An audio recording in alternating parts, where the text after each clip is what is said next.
Did we all enjoy the Super Bowl? Stephanie Jones joining us. Yeah. Okay. All right. Well, I'm sad that the Niners lost, but that's okay. Oh. It's all right. Next year. Your mama was sad. My mom was sad. Yeah, I wasn't that disappointed, but my mom Heidi was was sad. sad. Heidi was not happy. Sorry. Okay, so I'm sure most of you saw, yes, the Kansas City Chiefs are now back-to-back Super Bowl champs, taking home the Vince Lombardi Trophy. Quarterback Patrick Mahomes got MVP for his overtime win against the 49ers. And, of course, Taylor Swift was there to cheer on her boyfriend, Travis Kelce. And we got to see her watch the game from this very fancy luxury suite. We're going to talk more about what goes in the luxury suites later down the road. So following the big win, the power couple, as you just saw, enjoyed an emotional kiss on the field. Cute. That was, of course, seen around the world, capping off their whirlwind NFL romance. So what did we all think of the big game? What did you think of the big game? I thought it was a great game, and I've had some thoughts about just the Super Bowl in general because it is a holiday. Well, you've been to the Super Bowl. I have. I've been to the Super Bowl, and it's a weird holiday in that, like, Christmas is already laid out for you, Thanksgiving's laid out for you, you know what to do, but football is dependent on the game being good, the halftime acts being good, and kind of a storyline. And this Super Bowl not only had all those storylines, are you drinking with two hands? But it also, all those storylines played out. The hero won the game and kissed the pop star. It just all worked out. I thought it was one of the best Super Bowls ever, and as just a fan of football, I thought it was a good game. It was also sorry, go ahead, please. No, I was going to say we also went into overtime because the hero didn't make the heroic play. Mm-hmm. That's no tea, no shade, but that's what. That sounded like a little tea. No, it's a little it was sample no tea. shade. But honestly, that's the reason why I went into overtime, because they were trying to make that moment happen. That's what my husband was saying. Yeah. So Erica's right. And then we have another moment that Tori has a big hard take on. I do? Okay, yes you do. There was this moment, okay, in the game that's getting a lot of attention. Yeah. Travis Kelce was seen losing his cool, yelling at Coach Andy Reid, who was nearly knocked over in the exchange. Here's what they both said about the moment after the game. Watch. Man, it was. I'm gonna keep it between us unless my mic'd up tells the world. But I was just telling him how much I love him. He keeps me young. Yeah. So, the balance looked good. Yeah, not so good. He tested that hip out. You know. All right. So some are saying that Erica did that to me earlier in the show. I don't know. Is now a bad time to bring that up? So some are saying that this is a red flag. I want to hear from Steph and Tori. Tori first. What do you think? No, I don't think. And look, am I really worried about this? No. Did he hit his coach? Yeah, you're not. You went on record last night saying this is assault. It is. He pushed over his coach. It's no big deal assault. Yeah, I mean, look, I understand the context behind it, of the passion. You can't.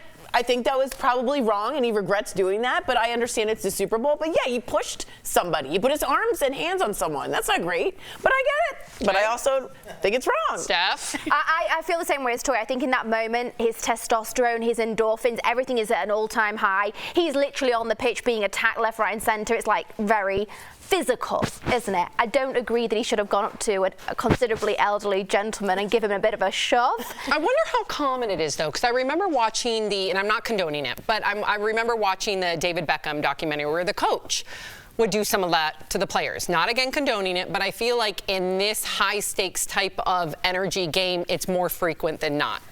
Yeah, well, first of all, I'm not mad that people are asking the question, because I do think that certain people get passes for aggressive behavior. And where I'm from, you get aggressive with someone, that escalates very quickly, and before you know it, something's happened that you can't change the course of history. So true. So I'm very much triggered by people who put their hands on other people.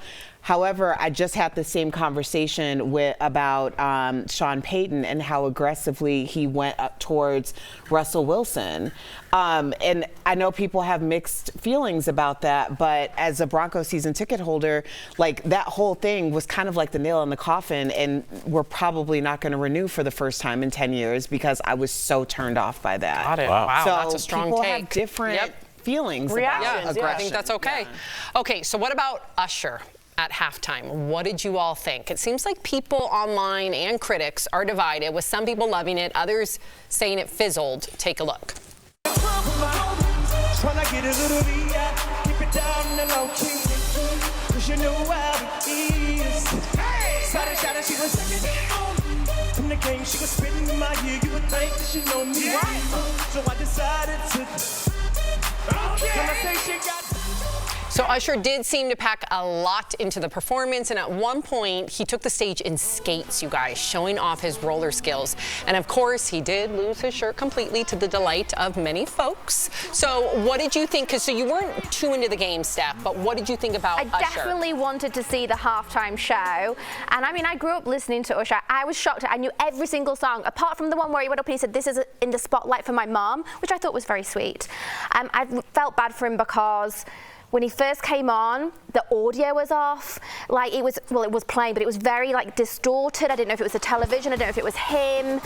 But I just think, in compared to some of the other acts that have been before him, like Lady Gaga, like Beyonce, like Katy Perry, like J-Lo, where they've had an extraordinary entrance that is so overwhelming, your kind of breath is taken away.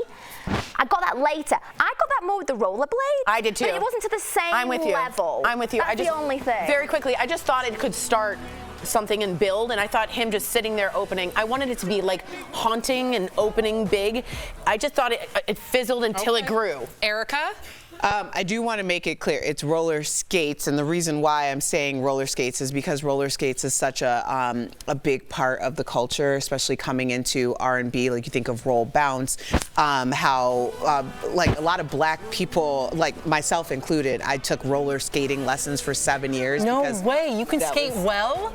Yeah. Erica? Can you do turns and stuff? I can do some things. You can do turns. But it's a part of the culture. I think that, I know, Tori, you weren't exactly like all excited about it, but I think that when you get something where this was my coming of age story, and so I was really into it for the culture, saying, you know, why didn't he have Justin Bieber? Because he brought in Usher, John, and Luda. We're out there doing it again for the A. And so to have that cultural reference on such a big stage is really important. I feel like for some of us, it hit a little harder than for others. So you give it a 1 to 10 what? A 9.5. All right.